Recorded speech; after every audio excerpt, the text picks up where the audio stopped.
প্রিয় দর্শক, সবাইকে স্বাগত জানিয়ে শুরু করছি মা দিবসকে ঘিরে চ্যানেল 9-এর বিশেষ আয়োজন সবার আগে মা অনুষ্ঠানে। আপনাদের সাথে আছে আমি তানিয়া আফরিন। দর্শক, মা হচ্ছে এই পৃথিবীতে সবচেয়ে মূল্যবান সম্পদ। মায়ের ভালোবাসার কোনো তুলনাই হয় না। মা শব্দটি খুব ছোট্ট একটি শব্দ হলেও মায়ের ভালোবাসার কাছে পৃথিবীর সকল সম্পদই তুচ্ছ। মা যখন এক শিশুকে তার গর্ভে ধারণ করেন, সেই মুহূর্তটি থেকে মায়ের শেষ নিঃশ্বাস অবধি মা তার সন্তানকে পরম যত্নে আগলে রাখেন, যেন তার সন্তানকে কোনো বিপদ স্পর্শ করতে না পারে। মা তার সন্তানের মুখে হাসি ফোটানোর জন্য সর্বোচ্চ ত্যাগ স্বীকার করতে প্রস্তুত। আজ মা দিবস। এই দিবসে আমরা এসেছি একই পরিবারের দুই প্রজন্মের। আমি বলতে চাই যে দুজনই প্রতিষ্ঠিত মা, সফল মা। চলুন তাদের সাথে পরিচিত হই। আমাদের সকলের প্রিয় কিংবদন্তি গাজী মাজহারুল আনোয়ার স্যারের সহধর্মিণী, তিনি হচ্ছেন জোহরা গাজী এবং তারই সুযোগ্য কন্যা, আমাদের সকলের পরিচিত প্রিয় মুখ দিঠি আনোয়ার আপা। চলুন তাদের সাথে আজ অনেক বিষয় নিয়ে কথা বলবো। কেমন আছেন? খুব ভালো আছি। তোমার কথাগুলো শুনছিলাম মনোযোগ দিয়ে, খুব ভালো লাগছে। সুন্দর কথা বলেছ মা দিবস উপলক্ষে। আমি তো আসলে আপনার সামনে এসে অপ্রস্তুত হয়ে গেছি, কারণ আপনি কিন্তু আমাদের আইডল। 80-র দশকে আপনি ছিলেন ফেমাস একজন উপস্থাপিকা। সেই জায়গা থেকে আমি আজকে আপনার আসনে বসে আমি কিন্তু সত্যি ভীষণ নার্ভাস। না, নার্ভাসের কোনো কারণ নেই। তোমরা এই যুগের অনেক স্মার্ট, অনেক সুন্দর কথা বলো। আমরা তো ব্যাকডেটেড। না, কি যে বলেন, আপনার কি সুনিপুণ শৈল্পিক উপস্থাপনা, সেই জায়গাটিকে আমরা এখনো মিস করি। সত্যি আন্টি, থ্যাংক ইউ। আর আমাদের সাথে দর্শক, আমাদের সাথে আরও একজন আছেন, আপনাদের সকলের পরিচিত প্রিয় মুখ। আমি বলতে চাই যে সুপরিচিত কণ্ঠশিল্পী, আমাদের সকলের প্রিয় দিঠি আনোয়ার আপা। আজ মা দিবস এবং এই মা দিবসে আপনাদের কাছ থেকে সেই মাতৃত্বকালীন সেই সুন্দর স্মৃতিগুলো আমরা শুনবো আপনাদের দুজনের কাছ থেকে। শুরুতেই আমি আসতে চাই জোহরা আপা আপনার কাছে। মা দিবস উপলক্ষে পৃথিবীর সমস্ত মাকে আমার অনেক অনেক শুভেচ্ছা এবং অভিনন্দন। সেটা তো একটা সব মেয়েদেরই একটা স্বপ্ন থাকে, হ্যাঁ, যে মা হবার। হ্যাঁ, তো আমার মধ্যেও সেটা ছিল এবং আমি গর্ব ফিল করেছিলাম যে আমি মা হব। অনেক এক্সাইটেড ছিলাম, অনেক আনন্দিত ছিলাম আর কি। আপনার একটা বই বেরিয়েছে সম্প্রতি গত বছর বই মেলাতে, সেটি হচ্ছে আগুনের সাথে বসবাস। আমরা যেটি জানি যে আমাদের সকলের প্রিয় কিংবদন্তি চলচ্চিত্র নির্মাতা গীতিকার গাজী মাজহারুল আনোয়ার স্যারের আপনি সহধর্মিণী এবং তাকে নিয়ে আপনি মূলত এই বইটি লিখেছিলেন। সেই সময় যখন আপনি জানতে পেরেছেন যে তার সাথে আপনার বিবাহ বন্ধনে আপনি আবদ্ধ হচ্ছেন এবং আপনি বলেছেন আপনি খুব নার্ভাস ছিলেন, সেই স্মৃতিটুকু যদি একটু আমাদের বলতেন। হ্যাঁ, ওর সাথে যখন আমার বিয়ে হয় তো আসলেই আমি খুব নার্ভাস ছিলাম। আমি তো দেখছি ওকে একটু আগুনের গোলা, প্রতিবার আগুন। আমি কিভাবে ওকে সামলাবো বা ওর ঘর করব, সত্যি নার্ভাসের একটা ব্যাপার ছিল। কিন্তু ও আমাকে খুব সহজভাবে সহজ করে দিয়েছে। সত্যি কথা বলতে কি, আমাকে ওর মতো করে ও গড়ে নিয়েছে যে নার্ভাস হওয়ার কিছু নেই, সব কিছুই সহজভাবে নিবা, কোনো অসুবিধা নেই, আমি আছি তোমার পাশে। এই যে সাহস পেলাম, এতেই তো আমার অনেক পাওয়া। আমি একটু অ্যাড করব, আসলে মা কিন্তু বাবার ভক্ত ছিলেন, সবসময় রেডিওতে বাবার লেখা গান শুনতেন, কিন্তু বাবাকে কখনো দেখেনি। এবং মার একটা ধারণা ছিল যে এই লোকটা অনেক বয়স্ক একটা লোক, কারণ ছোটবেলা থেকে ওনার লেখা গান শুনছে রেডিওতে। কিন্তু যখন বাবার সঙ্গে মার বিয়েটা ঠিক হলো, দুইজনেই কুমিল্লায় ছিলেন, আমাদের দেশের বাড়ি কুমিল্লা। তো যখন ঠিক হলো তখন মা গিয়ে আমার নানাকে জিজ্ঞেস করেছিলেন যে এই বুড়ো লোকটার সঙ্গে তুমি আমার বিয়ে ঠিক করেছো? আমি ওনার ভক্ত, কিন্তু উনি তো বয়সে আমার থেকে অনেক বড়। তখন নানা বললেন যে না, আগে দেখো, তারপরে তুমি বুঝতে পারবে। তো বাবাকে যখন প্রথম দেখলেন, মার ধারণাটাই পাল্টে গেল। তখন তো ছিল হচ্ছে গিয়ে অ্যারেঞ্জ ম্যারেজ, যেটা এই প্রচলনটা ছিল বেশি। আমাদের মতো এত স্মার্ট যুগ তো ছিল না তখন, তো বিয়ের সময় মেইনলি আসলে দেখা হতো দুইজনের। আর মা বাবার বিয়ের আমি তো ছিলাম না, বাট গল্প শুনেছি যে মা বাবার যখন বিয়ে হয় কুমিল্লাতে, বাবা তো নায়করাজ, রাজ্জাক, কবরী আন্টি থেকে শুরু করে চলচ্চিত্রের অসংখ্য নায়ক নায়িকা যারা রয়েছেন, প্রযোজক পরিচালক, সবাইকে দাওয়াত দিয়েছিলেন। তো নানা গল্প করেছিলেন যে তোমার বাবা চলচ্চিত্রের সব মানুষকে দাওয়াত দিয়েছে এবং আমি তো অ্যারেঞ্জমেন্ট করেছি অনেকের, বাট দেখা গেছে যে নায়ক নায়িকা দেখার জন্য বাইরের মানুষজন এসে খানা দানা সব খেয়ে পরে খানায় শর্ট পড়ে গিয়েছিল, এরকম একটা বিষয়। হ্যাঁ, এখানে আমি একটু অ্যাড করি, কারণ আমি তো অ্যাথলেট ছিলাম, হ্যাঁ, ইস্ট পাকিস্তান চ্যাম্পিয়ন ছিলাম, আমার সব রানিং আইটেম ছিল কুমিল্লাতে। আমার কুমিল্লার ঘোড়া এই ছিল আমার নাম। আমি স্পোর্টসের সবসময় রানিং আইটেম ছিল, তো 100 মিটার, 200 মিটার, 400 মিটার রান, তো আমি সব কিছুতে ফার্স্ট হতাম। লং জাম্পে আমার রেকর্ড ছিল তখনকার আমলের 14 ফিট 9.5 ইঞ্চি। ওটা সো ফার আই নো কেউ ব্রেক করতে পারেনি। তখন না, তো আমারও মনে হয় যে এই রেকর্ড কেউ ব্রেক আজ পর্যন্ত করেছে বলে আমি শুনিনি। আমিও পরিচিত ছিলাম কুমিল্লার ঘোড়া নামে। হ্যাঁ, আর এদিকে তো তোমার আঙ্কেল তো গাজী মাজহারুল আনোয়ার, আর কি বলবো। তো যারা দাওয়াত পায়নি ওরাও কুমিল্লা শহরের মনে করো সব মানুষ এসছে নায়ক নায়িকা দেখতে এসছে, খাওয়ায় শর্ট পড়ে গেছে। তখন আমার আব্বা আবার নতুন করে খাওয়া বসালেন।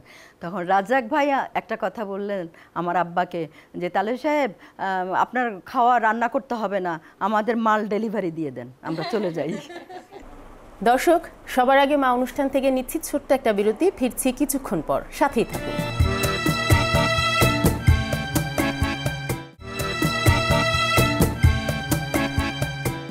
দর্শক, ফিরে এলাম বিরতির পর।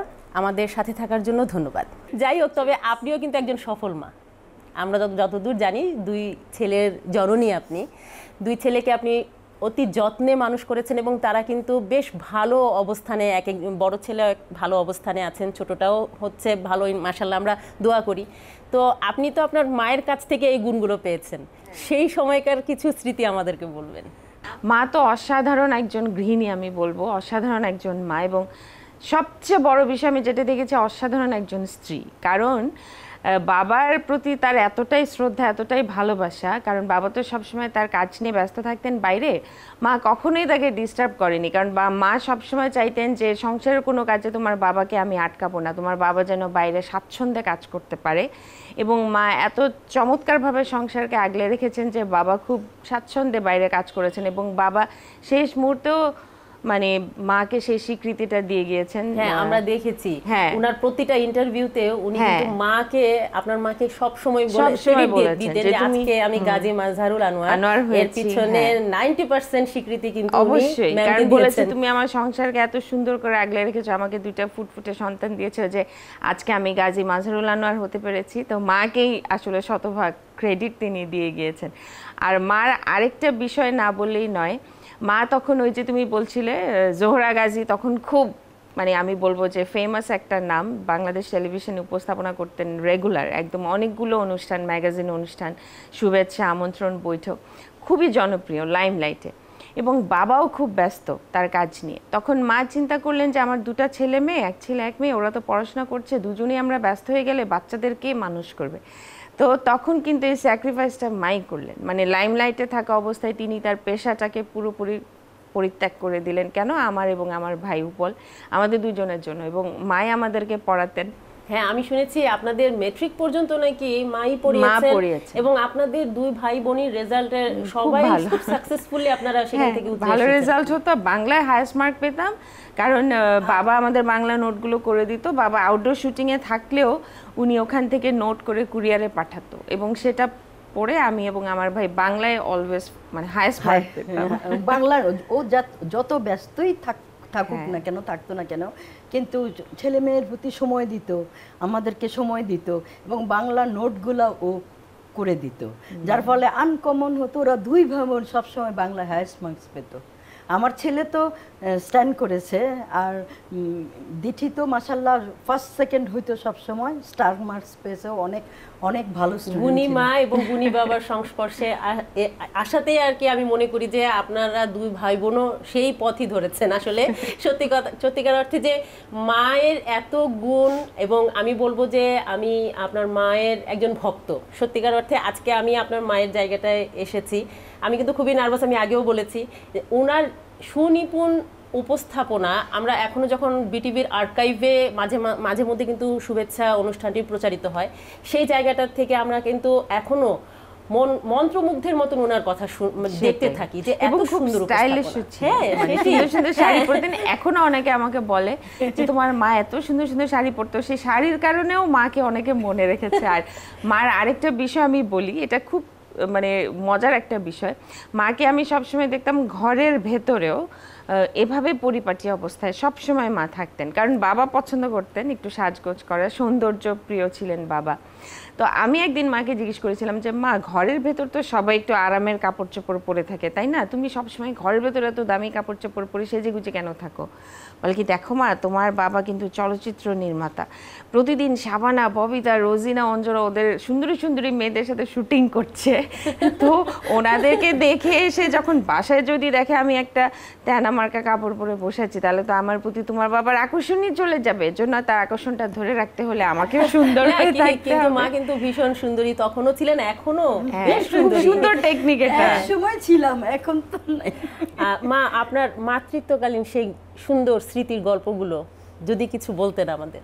আচ্ছা, তো আমার প্রথম সন্তান তো ছেলে, ওর নাম উপল। হ্যাঁ, তো আল্লাহ রহমতে ও, আমার ছেলে মেয়ে দুজনেই আল্লাহ রহমতে সবার দোয়ায় স্ব ক্ষেত্রে প্রতিষ্ঠিত। আমার ছেলে তো গার্মেন্টস ব্যবসায়ী, ও মাশাল্লাহ খুব ভালো করছে সবার দোয়ায়।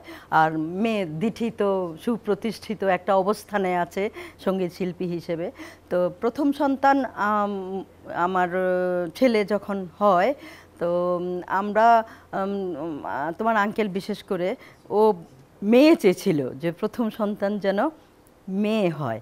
হ্যাঁ, তো এবং নামও ঠিক করে ফেলেছিল যে আমার মেয়ে হলে আমি ওর নাম রাখবো সঙ্গীতা। তাই কিন্তু যাই হোক, তখন তো আর অত ইয়ে ছিল না, আল্ট্রাসাউন্ড ওইগুলোর তো যুগ ছিল না। তো যাই হোক, ছেলে হলো। তো ছেলের মুখ দেখে ও তো খুব খুব খুশি হয়ে গেল, একদম ফুটফুটে একটা সুন্দর ছেলে হয়েছে আমার ছেলে। তারপরে ও আমাকে মানে খুশি হয়ে, ও তো তোমার আঙ্কেল কিন্তু খুব সৌন্দর্য প্রিয় এবং নিজেও ফিটফাট থাকতো সুন্দর করে, আবার ফ্যামিলি সবাইকেও ফিটফাট সুন্দরভাবে থাকাটা পছন্দ করত এবং খুব শৌখিন ছিল। তো প্রথম সন্তান হওয়ার পরে ও খুশি হয়ে ও আমাকে একটা পার্ল সেট গিফট করলো আর কি। তো এটা তো নিঃসন্দেহে খুব আনন্দের, এত দামি একটা গিফট। তো আমার খুব ভালো লেগেছে, খুব খুব খুশি, এর চেয়ে খুশি আর কি হতে পারে। আমরা যতদূর জানি যে যখন দিঠি আপা যখন জন্মগ্রহণ করলেন, ওনার কান্না শুনে স্যার বলছিলেন যে ওর কান্না এত সুরেলা, তাহলে নিশ্চয়ই সে সঙ্গীত শিল্পী হবে। আমি বলছি, শিশু জন্মের পরে তো কেঁদে ওঠে না, তো স্বভাবতই দিঠি যখন জন্মাবার পরে কেঁদে উঠলো। তোমার আঙ্কেল সাথে সাথে বলে উঠলো, বাহ, ওর কান্নায় তো সুন্দর একটা সুর আছে। ও রুনি, ও আমাকে রুনি বলে ডাকতো, যে বড় হলে আমি ওকে সঙ্গীত শিল্পী বানাবো, ও সঙ্গীত শিল্পী হবে। তো আল্লাহর রহমতেও আল্লাহ তাআলা ওর ইচ্ছে, খুব ভালো মানুষ ছিলেন, তো আল্লাহ তাআলা ওর সব ইচ্ছাই পূরণ করেছে, এটাও পূরণ করেছে। আল্লাহর রহমতেও সঙ্গীত শিল্পী হয়েছে এবং একটা সুন্দর অবস্থানে, হ্যাঁ, তার যোগ্যতায় সে একটা অবস্থানে আছে। আপনি একজন মা এবং আপনার দুইটি সন্তানই কিন্তু যার যার নিজ নিজ ক্ষেত্রে সফল এবং তারা প্রতিষ্ঠিত, দেশের মানুষ তাদেরকে এক নামেই চেনে। বিশেষ করে দিঠি আপার কথা যেটা বলছিলাম, আপনার এই অনুভূতিটা কেমন লাগে ওই সময়? স্বভাবত খুব গর্ব লাগে।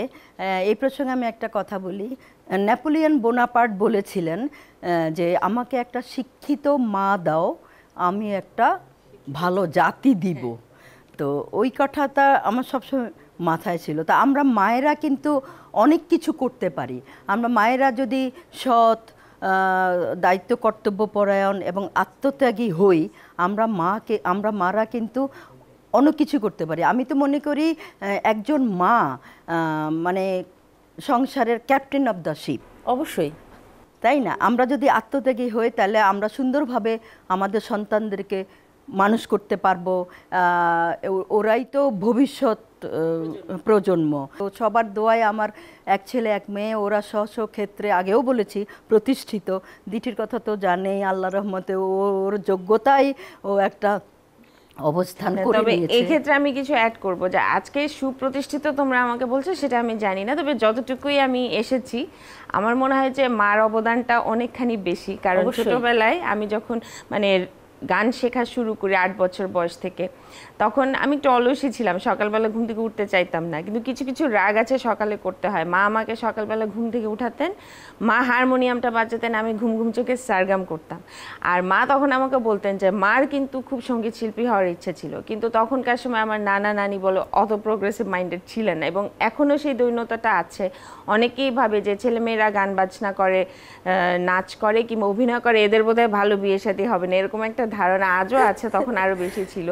মা শিখতে পারেননি, তো সেই ইচ্ছাটা আমাকে দিয়ে তিনি তার মানে আমরা বলবো যে মা হচ্ছে আপনার গানের ক্ষেত্রে হাতেখড়ির শিক্ষিকা। অবশ্যই এখনো আমি যখন যেখানে গান করতে যাই, আমার গানের খাতাটা আমি কোন গানগুলো করব, আমার ইতিহাসগুলো ঠিক আছে কিনা মা চেক করে দেয়, যে ভুল বলবে না, গানের কথা ভুল বলবে না, তোমার বাবার লেখা গান তুমি যদি ভুল গাও তাহলে মানুষ কি শিখবে, মানে খুব বেশি কশাস থাকে। হ্যাঁ, উনি যেহেতু উনি নিজে করতে পারেননি, এই বিষয়টি তার সন্তানের মাধ্যমে তিনি পূর্ণতা পেতে দেখতে চেয়েছিলেন।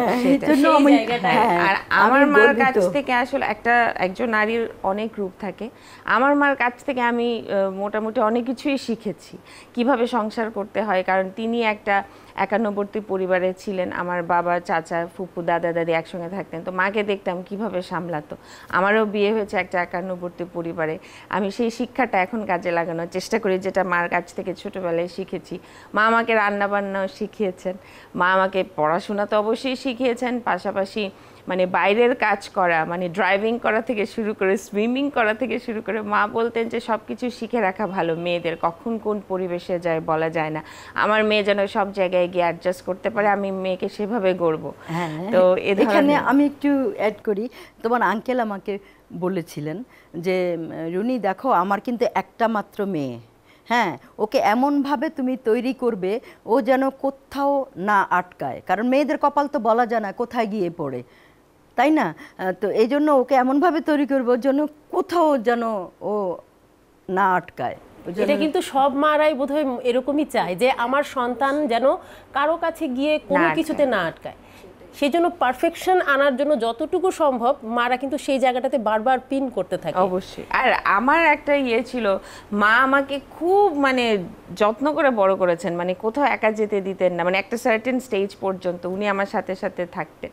তো এগুলো দেখে দেখে আমার তখন মনে হয়েছে আল্লাহ আমাকে যেন মেয়ে না দেয়, তাহলে তো সারাক্ষণ আমার মেয়ের পিছনে লেগে থাকতে হবে, অন্য কিছু করতে পারবো না। কিন্তু তারপর আপনি কিন্তু একজন সার্থক মা, আমরা যতদূর জানি আপনি আপনার দুটো ছেলেকে কিন্তু খুব সুন্দরভাবে মানুষ করেছেন। সেটাই, তখন আল্লাহ মনে হয় আমার ইচ্ছাটা মানে শুনতে পেরেছিলেন এবং উনি পূর্ণ করেছেন, আমাকে মেয়ে সন্তান দেননি, দুটো ছেলে সন্তান দিয়েছে আলহামদুলিল্লাহ। এবং দুটো ছেলেই মাশাআল্লাহ, হ্যাঁ খুব লক্ষ্মী। একজন তো দেশের বাইরে পড়ছে, আরেকজনও চলে যাবে, তো আদিয়ান আকিব ওদের নাম।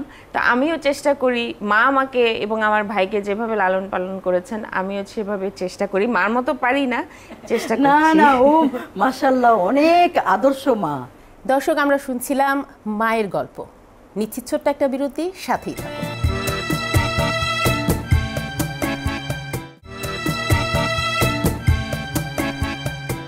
দর্শক, বিরতির পর ফিরে এলাম সবার আগে মা অনুষ্ঠানে। এতক্ষণ আমাদের সাথে থাকার জন্য ধন্যবাদ। দিদি আপা, আপনার মাতৃত্বকালীন কিছু স্মৃতি আমরা জানতে চাইব। আমার মাতৃত্বকালীন স্মৃতি, আমার যখন প্রথম সন্তান হয়, ওর নাম হচ্ছে আদিয়ান, তো তখন আমার কাছে মনে হয়েছে যে পৃথিবীতে এর থেকে মূল্যবান জিনিস আর কি আছে। আসলে একজন নারী যতক্ষণ পর্যন্ত মা না হবে ততক্ষণ পর্যন্ত সেই অনুভূতিটা আসলে বোঝাটা সম্ভব না, পরিপূর্ণতা পাবেন। হ্যাঁ, আপনি আদিয়ানকে যখন প্রথম কোলে নিলেন সেই সময়কার অনুভূতি আপনার কেমন ছিল? অনুভূতি তো চোখ দিয়ে বের হয়েছে, কান্নাকাটি, মানে আসলে সেটা সুখের স্মৃতি। আমার প্রথম সন্তান আমার গর্ভে যখন আসলো, এবং তখন থেকেই আমার মনে হয়েছিল যে আমার এতদিন মনে হতো যে বিয়ে শাদী করবো তাহলে গান বাজনার কি হবে, হ্যাঁ ভেটো পড়ে যাবে। আর সন্তানকে দেখে আমার মনে হলো যে আমার পৃথিবী একদিকে, আমার সন্তান একদিকে। আসলে এরকমই একটা অনুভূতি। সন্তান তো খুব মূল্যবান একটা জিনিস, এবং আল্লাহর কাছে অসীম মানে আমি বলবো যে শুকরিয়া, যিনি দুটা ফুটফুটে সন্তান আমাকে দিয়েছেন। লক্ষ্মী দুইটা সন্তান, খুব লক্ষ্মী। আপনি 8 বছর বয়স থেকে গান শেখেন, এবং প্রথম ওই সময়ের জন্মদিনে আপনার বাবার কাছ থেকে আপনি একটা হারমোনিয়াম গিফট পেয়েছিলেন। সেই সময় মাকে নিয়ে আপনার দুটো গান গেয়েছিলেন, একটি হচ্ছে মায়ের কোলে জন্ম নিলাম বাবার কোলে বড় হলাম। এটি কিন্তু খুবই ফেমাস একটি গান, এখনো কিন্তু মানুষের মুখে মুখে এই গানটি আমরা শুনি। আর আরেকটি মাকে নিয়ে আপনি গান গেয়েছিলেন। এই দুটো গান আপনার মাকে নিয়ে আপনি গাওয়া, আপনি আপনার মাকে কতটুকু ফিল করেন যে এই মাকে নিয়ে আপনি গান গেয়েছেন? সত্যিকার অর্থে আমরা কিন্তু যারা মেয়ে আছি, আমরা কিন্তু মা ঘেঁষা এক ধরনের, আর বাবার একটা আলাদা, আমরা যেহেতু মেয়ে হয়ে জন্ম নিয়েছি, বাবার আদরের দুলারিও অন্যরকম বলা চলে। কিন্তু আমার জীবনের প্রথম গানটা বাবা যেটা আমাকে লিখে দেন 8 বছর বয়সে, সেটা আমার জন্মদিনের উপহার ছিল। গানের কথাটা এমন ছিল, আমি 8 বছরের মেয়ে, আমায় কাছে পেয়ে হলো ধন্য আমার মা, কত ভালোবাসে আমায় তোমরা জানো না। তো বাবা আমার মনের অনুভূতিটা বুঝেই মাকে নিয়ে গানটা লিখেছেন। আর আমার জীবনের প্রথম প্লেব্যাক আমি করি, যেই গানটার কথা তুমি বললে, উল্কা ছায়াছবিতে আমি প্রথম প্লেব্যাক করি বাবা পরিচালিত, এবং প্রথম প্লেব্যাকের গানটিও মায়ের উপরে ছিল, যে মায়ের কোলে জন্ম নিলাম বাবার বুকে বড় হলাম। আচ্ছা, আমরা গানটি ওর প্রথম গানটা শুরু কিন্তু তোমার আঙ্কেল করে দিয়ে, ওর বাবাই করে দিয়েছিল, লিখেছে শুরু করে দিয়েছে। আমি 2 লাইন গেয়ে শোনাতে পারি অবশ্যই। প্রথম গানটা ছিল, যেটা আমার জীবনের প্রথম গান। আমি 8 বছরের মেয়ে, আমায় কাছে পেয়ে হলো ধন্য আমার মা, কত ভালোবাসে আমায় তোমরা জানো না। আমি 8 বছরের মেয়ে, আমায় কাছে পেয়ে হলো ধন্য আমার মা। এবং আমার জীবনে আসলে আমি ধন্য। এবং আমার জীবনে প্রথম প্লেব্যাক যেটা ছিল উল্কা ছায়াছবিতে, গানটা ছিল এমন: মায়ের কোলে জন্ম নিলাম, বাবার বুকে বড় হলাম, দিনে দিনে চলতে গিয়ে তোমার কাছে মন হারালাম। ও সাথী রে কোথায় তুমি, ও সাথী রে কোথায় তুমি, ও সাথী রে। বাহ, চমৎকার। দিশাপা, মায়ের প্রতি সন্তানের যে দায়িত্বটুকু, সেই জায়গা থেকে আপনার কাছ থেকে কিছু মন্তব্য আমরা জানতে চাই। আচ্ছা, মায়ের প্রতি সন্তানের দায়িত্ব, আমি যেটা মনে করি আজকালকার সন্তানদের ক্ষেত্রে আমি বলবো, ওরা কিন্তু একটু নিজের মতো করে থাকতে ভালোবাসে। আমাদের জেনারেশন পর্যন্ত আমরা কিন্তু মানে আমাদের ফ্যামিলি বন্ডিং বলো, সব দিক থেকে আমরা যে কোনো একটা কাজ করতে গেলে না আগে মাকে জিজ্ঞেস করি, বাবাকে জিজ্ঞেস করি, এটা করবো কি করবো না, এই ধরনের একটা বিষয় ছিল। আর আজকালকার ছেলেমেয়েরা সত্যি কথা বলতে কি একটু স্বাধীনচেতা হয়, একটু ফ্রিডম লাভার হয়। ওরা সব কিছুতে মা বাবার বলো বা আত্মীয় স্বজন ইন্টারফারেন্সটা ওরা পছন্দ করে না। তো আমি কিন্তু সেভাবে আমার সন্তানদেরকে বড় করছি, বড় এভাবে করতে চাই যে শুধুমাত্র একজন মা হিসেবে না, আমি তাদের বন্ধু হিসেবেও থাকতে চাই, যেন তারা তাদের জীবনের সব কিছু, আমরা যেমন বন্ধুদের সাথে শেয়ার করি, যেটা অনেক সময় মা বাবা ভাই বোনকে বলা যায় না, আমি চাই যে আমার সন্তানরা আমার বন্ধু হবে, ওরা জীবনের সব কিছু আমার সাথে শেয়ার করবে এবং দরকার হলে আমার কাছ থেকে অ্যাডভাইস নেবে, পরামর্শ নেবে। আপনার সাথে তো আপনার মায়ের খুবই ভালো সম্পর্ক, বন্ধুত্বপূর্ণ সম্পর্ক ছিল শুরু থেকেই, সেই জায়গার কোনো স্মৃতি যদি আমাদের বলতেন। মায়ের সাথে ওই যে বলছিলাম, আমার একদম ছোটবেলা থেকেই আমার হারমোনিয়াম বাজানো থেকে শুরু করে সব কিছু মা করতেন। মা যখন রান্নাঘরে রান্না করতে যাইতেন, আমি দাঁড়িয়ে থাকতাম, দেখতাম মা কিভাবে রান্না করে, মানে সব কিছু কীভাবে সামলায়, একজন হাজব্যান্ডকে কিভাবে সে টেক কেয়ার করছে, আমার দাদা দাদি তার শ্বশুর শাশুড়িকে টেক কেয়ার করছে, ননদ দেবর প্রতি, নিজের ভাই বোনদের প্রতি, মা বাবার প্রতি দায়িত্বগুলো কিভাবে পালন করছে। আমার কাছে মনে হতো যে এটা একটা শিক্ষা প্রতিষ্ঠান, এখানে অনেক কিছু শেখার আছে আসলে। তো ওভাবেই আসলে আমি বড় হয়েছি এবং মার সাথে আসলে অনেক স্মৃতি এখনও। তো আমি বললাম না যে আমি যখন যেখানে গান করতে যাই, মাকে আমি সাথে নিয়ে যাওয়ার চেষ্টা করি, কিন্তু সব জায়গায় তো আর যাওয়া সম্ভব হয় না, কারণ মা সব জায়গায় গেলে এমনভাবে কান্না করে, মানে সবাই মনে করে যে মার চোখের ভেতর বোধহয় আটলান্টিক ওশান আছে, সারাক্ষণ পানি ছুটতে থাকে, মানে অনেক বেশি ইমোশনাল সে। তো আমরা চেষ্টা করি। আর এখন তো আসলে বাবার সঙ্গে তার 50 বছরের একটা জীবন ছিল, মানে সারাক্ষণ বাবাকে নিয়ে থাকতেন। এখন বাবা চলে যাওয়ার পর আমি এবং আমার ভাই দুজন মিলে চেষ্টা করি যে মা যেন কখনো লোনলি ফিল না করে। সেদিক থেকে আমার ভাইকে আমি বলবো যে পৃথিবীর শ্রেষ্ঠ ছেলে, মানে মাকে সে এভাবে আগলে রেখেছে সব দিক থেকে, ফিনান্সিয়ালি বলো, মানে ইন অল রেসপেক্টস, মানে মার যেন কোনো কিছুতে অসুবিধা না হয়, মা যেন এটা ফিল না করে যে না আজকে বাবা নেই বলে মার এটা হচ্ছে না বা পারছে না। সারাক্ষণ আমাকে ফোন করে, অনেক ছেলেরা অনেক কিছু বুঝে না, আমার ভাই আমাকে ফোন করে অ্যাডভাইস নেয়, সাজেশন নেয়, দিঠি এখন কি করব, দিঠি এখন কি করব, আম্মুর মন খারাপ হয়নি তো, আম্মুর কোনো কারণে কোনো কিছুতে মানে অতৃপ্তি নেই তো, মানে আমার সাথে ডিসকাস করে। তো এ ধরনের একটা বিষয়, এই যে আমাদের পারিবারিক বন্ধনটা, এটা অবশ্য আমি বলবো যে আমার বাবাই সৃষ্টি করে দিয়ে গিয়েছেন। ছোটবেলা থেকে এরকম পরিবেশে আসলে বড় হয়েছি আমরা, এবং এখনও মাকে আমরা চেষ্টা করি যতটুকু, আসলে ব্যস্ত থাকে সবাই, কিন্তু কাজের বাইরে যতটুকু সময় চেষ্টা করি একটু মার বাড়িতে যেতে বা মার সাথে টেলিফোনে কথা বলতে, আজকে সারাদিন কি করলে, কোনো অসুবিধা হচ্ছে কি না। মানে আমার মনে হয় যে প্রত্যেক সন্তানেরই মানে একটা সময় যেন এই আফসোসটা না হয় যে আরও কিছু সময় যদি মাকে দিতাম। মানে আমি এখন আমার বন্ধুবান্ধবদেরও বলি যে সবাই আমরা ব্যস্ত থাকি, কিন্তু কাজের ফাঁকে ফাঁকে অবশ্যই একটা প্রেশাস টাইম মা বাবাকে দেওয়া উচিত, যাতে পরে করে আফসোসটা না থাকে যে মাকে আরেকটু সময় দিলেই পারতাম। দিঠি আপা, আপনার কাছে শেষবারের মতো একটা প্রশ্ন জানতে চাইবো যে মাকে নিয়ে যে সন্তানদের কেমন হওয়া উচিত, তাদের সম্পর্ক কেমন হওয়া উচিত, তাদের দায়িত্ব কেমন হওয়া উচিত?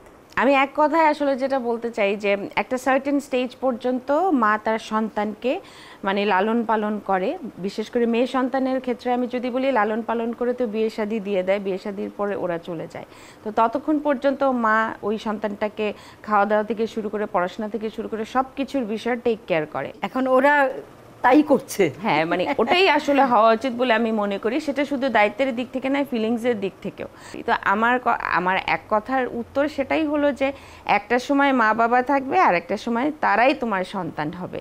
তো সেভাবেই আসলে সম্পর্কটা হওয়া উচিত এবং রিলেশনটা ওরকম হওয়া উচিত বলে আমি মনে করি। এবার মা, আপনার কাছে জানতে চাইবো যে আপনি একজন মা, সেই হিসেবে সন্তানদের মা বাবার প্রতি কেমন দায়িত্ব এবং সম্পর্ক তাদের হওয়া উচিত? বাবা মায়ের সাথে ফ্রেন্ডলি সম্পর্ক থাকলে খুব ভালো হয়, সব কিছু ইজি হয়ে যায়। ওরা যদি যেটা ভুল করে সেটা যদি শেয়ার করে তাহলে তো এটা ক্লিয়ার হয়ে যায়, আর কোনো দ্বিধাদ্বন্দ্ব থাকে না, যার ফলে সম্পর্ক মানে মায়ের প্রতি ছেলে মেয়ের সম্পর্ক আরও গভীর হয়, গাঢ় হয়, ভালো হয়। আজকে তো মা দিবস, এই মা দিবস উপলক্ষে দর্শকদের উদ্দেশ্যে যদি আপনারা দুজন ছোট করে কিছু বলতেন। শুরুতে আমি মাকে বলবো। আমি বলবো যে আমরা মারা যেন আমরা সচেতন হই, আমরা যেন সুন্দরভাবে, সব মাদেরকে বলবো যেন সুন্দরভাবে সন্তানদেরকে মানুষ করতে পারে, কারণ ওরাই হলো দেশের ভবিষ্যৎ। এটাই আমার সব মাদের প্রতি এটাই আমার আহ্বান থাকলো আর কি। ধন্যবাদ, খুব সুন্দর করে বললেন। দিঠি আপা, আপনার কাছে জানতে চাইবো। আমি যেটা বলতে চাই যে দুটো কথা আমি বলবো এখনকার প্রজন্মের জন্য। আমি বলবো যে একজন মা কিংবা একজন বাবা, মানে মা কিন্তু অনেক স্বপ্ন নিয়ে তার সন্তানকে বড় করে, এবং আমি আশা করব তোমাদের চলার পথে তোমরা যেন সেই জিনিসটা মাথায় রাখো যে মার স্বপ্নটা আমাদের পূরণ করতে হবে, অবশ্যই সুন্দরভাবে, সফলভাবে, ভালোভাবে। আর আরেকটা বিষয় যে যতই কর্মব্যস্ত থাকো না কেন, মাকে, মা বাবাকে অবশ্যই সময় দিবে, যাতে পরবর্তীতে এই আফসোসটা না থাকে যে, কারণ হায়াত মত অবশ্যই আল্লাহর হাতে, একসময় সবাইকেই যেতে হবে। এই আফসোসটা যেন না হয় যে আরেকটু যদি সময় দিতে পারতাম মাকে। তো এই জিনিসগুলোর দিকে খেয়াল রাখবে, এটাই আসলে চাবো। অসংখ্য ধন্যবাদ আপনাদের দুজনকে, এত ব্যস্ততার মাঝেও আমাদের এই আয়োজনে আপনারা সময় দিয়েছেন। তোমাকে অসংখ্য ধন্যবাদ আফরিন, তুমি খুব মিষ্টি করে কথা বলো, এবং সেই সাথে চ্যানেল 9-কে আমি বলবো যে আমার এবং মা দুজনের তরফ থেকে অনেক অনেক ধন্যবাদ এবং কৃতজ্ঞতা আজকের এই চমৎকার আয়োজনটিতে তারা আমাদেরকে ডেকেছে। দর্শক, আমরা শুনছিলাম আজ মা দিবস উপলক্ষে আমাদের সাথে উপস্থিত ছিলেন দিঠি আপা এবং তার মা, আমাদের সকলের পরিচিত, যিনি আমরা যাকে চিনে থাকি জোহরা গাজী নামে। তারা দুজনই আজকে আমাদের সাথে উপস্থিত ছিলেন মা দিবস উপলক্ষে। তবে আমি একটি কথাই বলবো দিঠি আপার কথার রেশ ধরেই, যে উনি যেরকমটি বলছিলেন যে আমরা যেন কখনো অনুশোচনায় না ভুগি যে আমরা আমাদের মা বাবাকে সময় দেইনি। তাদের জন্য আমরা কিছুই করিনি। এই দিন শেষে যেন এই উপলব্ধিটুকু যেন আমাদের ভেতরে না থাকে। তাই মা দিবস বছরে একটি দিন কেন, 365 দিনও যদি আমরা আমাদের মাদেরকে স্মরণ করি, তাদের জন্য শ্রদ্ধা নিবেদন করি, তাও আমরা আমাদের মাদের সেই ঋণ কখনো শোধ করতে পারবো না। তাই পৃথিবীর সকল মারাই ভালো থাকুক, সকল মাদের প্রতি রইল শ্রদ্ধা। সবাই ভালো থাকুন, সুস্থ থাকুন। ধন্যবাদ।